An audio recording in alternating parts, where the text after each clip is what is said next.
halgame Cabdullaahi Ciise Maxamuud eebaha u naxariistay waxa uu kamid ahaa dadka Soomaaliyeed ee sida weyn uga soo qayb qaatay halgankii lagu raadinayay xorriyadda.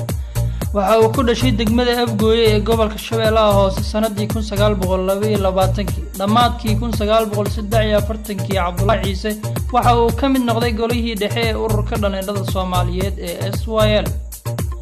15 bishii shanaad 1947 waxaa loo doortay xogayaha guud ee ururka dhalinyarada Soomaaliyeed ee SYL. 1947 bishii November halgame Cabdullaahi Ciise Maxamuud waxa uu gudoomiyay fadhigii taariikhiga ahaa ee golaha dhexe ee SYL ku gaareen in muddo 10 sano ah xornimada lagu gaarsiiyo koonfurta Soomaaliya. 31 bishii tobanaad 1948 halgame Cabdullaahi Ciise Maxamuud iyo Maxamed Xaaji Ibraahim Cigaal waxa ay u direen xogihii guud ee qaramada midoobay ee xilligaasi warqad ay ku sheegayaan in Soomaalida oo dhan ay doonayaan inay xorriyad qaataan.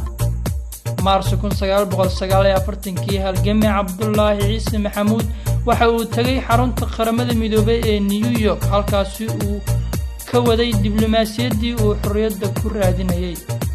1956 ilaa 60 Cabdullaahi Ciise waxa uu ahaa ra'iisul wasaarihii ugu horeeyay ee Soomaaliya ee xukuumadii daaqiliga waxa uu 12 bishii Afraad 1960 saxiixay isla markaana soo saaray wareegtadii lagu dhisay ciidanka xoogga dalka Soomaaliyeed. waxa uu darajada sare ee guud u dalacsiiyay oo u magacaabay taliyihii ciidanka xoogga dalka Soomaaliyeed Allah u naxariistay General Daawud Cabdulle Xirsi. wixii ka dambeeyay 1960 markii Soomaaliya ay xorriyadda qaadatay waxa uu qabtay xilal kala duwan oo ay kamid ahaayeen wasiirka arrimaha dibadda, wasiirka caafimaadka iyo wasiirka ganacsiga iyo warshadaha.